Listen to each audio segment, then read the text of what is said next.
Olá, tudo bem? Meu nome é Tassiana, eu sou professora de língua portuguesa e o assunto da nossa aula de hoje é substantivo e adjetivo.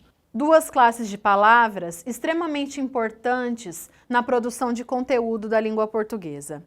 É necessário reafirmarmos que essas duas classes pertencem ao estudo de morfologia, que é a parte da gramática destinada ao estudo das classes gramaticais, ou seja, das palavras e as suas funções fora do contexto de texto, fora do contexto de frase. Primeiramente, é necessário estabelecermos aqui a relação funcional do substantivo. Ele serve para nomear seres, sentimentos, objetos, pessoas.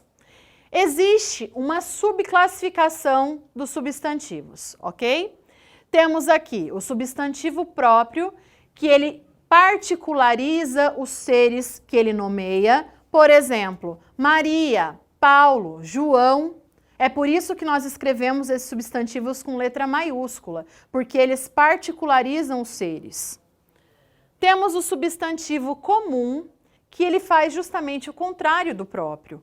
Ao passo que o próprio acaba particularizando o nome, o substantivo comum ele generaliza, ele dá um nome para todos pertencentes aí a um mesmo grupo. Temos os substantivos simples e os substantivos compostos. Substantivo simples é aquele que apresenta apenas um núcleo, no caso, roupa, ok? Os substantivos compostos apresentam dois ou mais núcleos na composição de uma palavra. Guarda-roupa. Temos aqui o substantivo concreto, que é aquele palpável, é aquele que eu vejo, é aquele que eu toco. No caso, mesa, cabelo, óculos. Temos também os substantivos abstratos, que nomeiam sentimentos. Por exemplo, saudade. Sabemos que a saudade existe quando a sentimos. Beleza. Sabemos que a beleza existe quando vemos, quando a vemos. Temos os substantivos primitivos. São aqueles que não vieram de nenhuma outra palavra, como no caso livro, flor. Em contrapartida, os substantivos derivados vieram sempre de uma palavra primitiva. Livraria, floricultura. E, por fim, os substantivos coletivos, que designam um grupo. Multidão, por exemplo, essa palavra, embora ela esteja no singular, ela designa um grupo de pessoas. Não nos esqueçamos aqui do processo de substantivação. Toda palavra acompanhada de um artigo, seja ele definido ou indefinido, torna-se automaticamente um substantivo. Por exemplo, a palavra andar. Andar fora de um contexto é um verbo, é óbvio.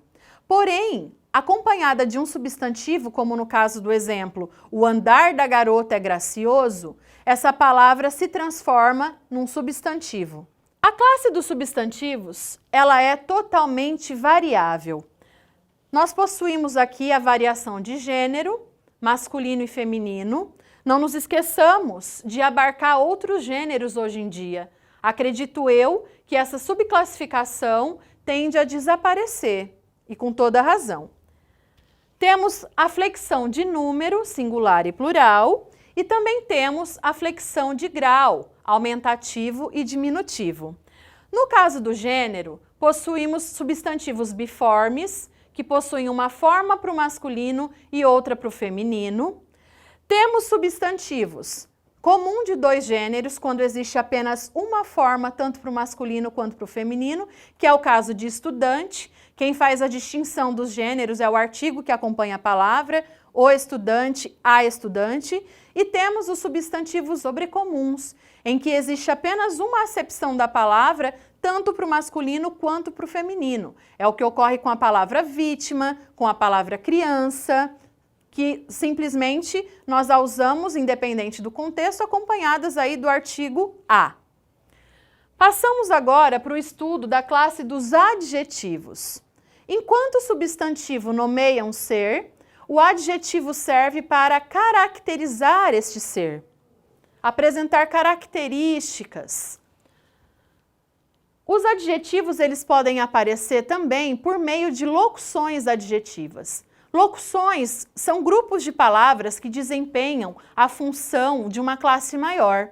No caso do adjetivo, ao invés de eu dizer garota paulistana, eu posso muito bem dizer garota de São Paulo. O de São Paulo substitui claramente o adjetivo paulistana por meio de uma locução, porque eu tenho duas palavras, de São Paulo. Os adjetivos também podem sofrer uma subclassificação em primitivos e derivados. Primitivos são adjetivos que não vieram de nenhuma outra palavra. No caso, fácil, questão fácil. Essa palavra fácil, ela é claramente uma palavra primitiva, pois não foi originada de nenhuma outra. Temos aqui o adjetivo derivado, que é aquele que veio de uma palavra inicialmente primitiva. Garota bondosa.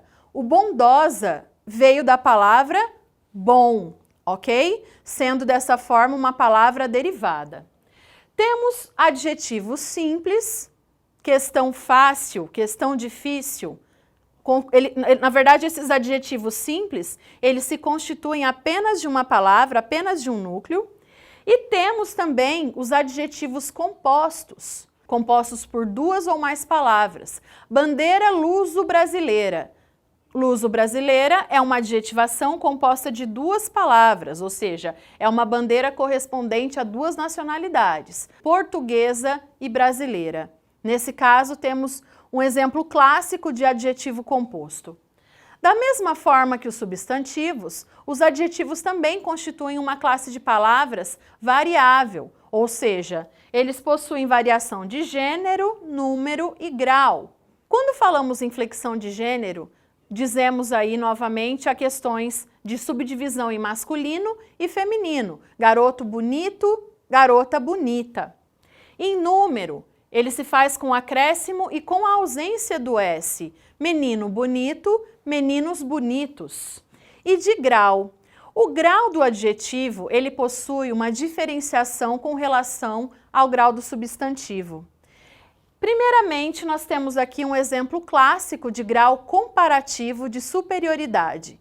Para que o grau comparativo seja efetivado, é necessário sempre dois elementos. Observem a frase. A garota é mais alta que o garoto. Eu tenho dois elementos que estão sendo comparados e eu encontro algo em comum, que é o fato de serem altos. Só que um desses elementos, a característica de um desses elementos acaba sobressaindo com relação ao outro. É por isso que eu digo que a garota é mais alta que o garoto. Se aqui tivesse escrito que a garota é tão alta quanto o garoto, seria um comparativo de igualdade. Da mesma forma que se tivesse escrito a garota é menos alta que o garoto, teríamos aqui um comparativo de inferioridade. Outro exemplo de grau do adjetivo é o grau superlativo. É aquele que coloca em evidência uma característica de um ser perante um grupo. Observem a seguinte questão. Ele é o mais politizado dos amigos.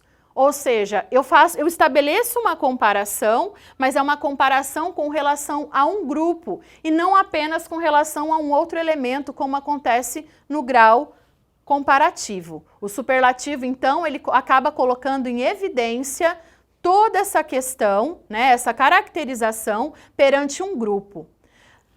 Eu poderia também ter escrito que ele é o menos politizado dos amigos. Dessa forma, teríamos aí o grau superlativo de inferioridade. Quando eu coloco ele é o mais politizado dos amigos, eu tenho um grau superlativo de superioridade. Resumindo, o conteúdo da nossa aula tratou de duas classes de palavras muito importantes, o substantivo e o adjetivo, juntamente com suas flexões e suas subclassificações. Muito obrigada pela atenção, valeu pessoal, tchau, até a próxima!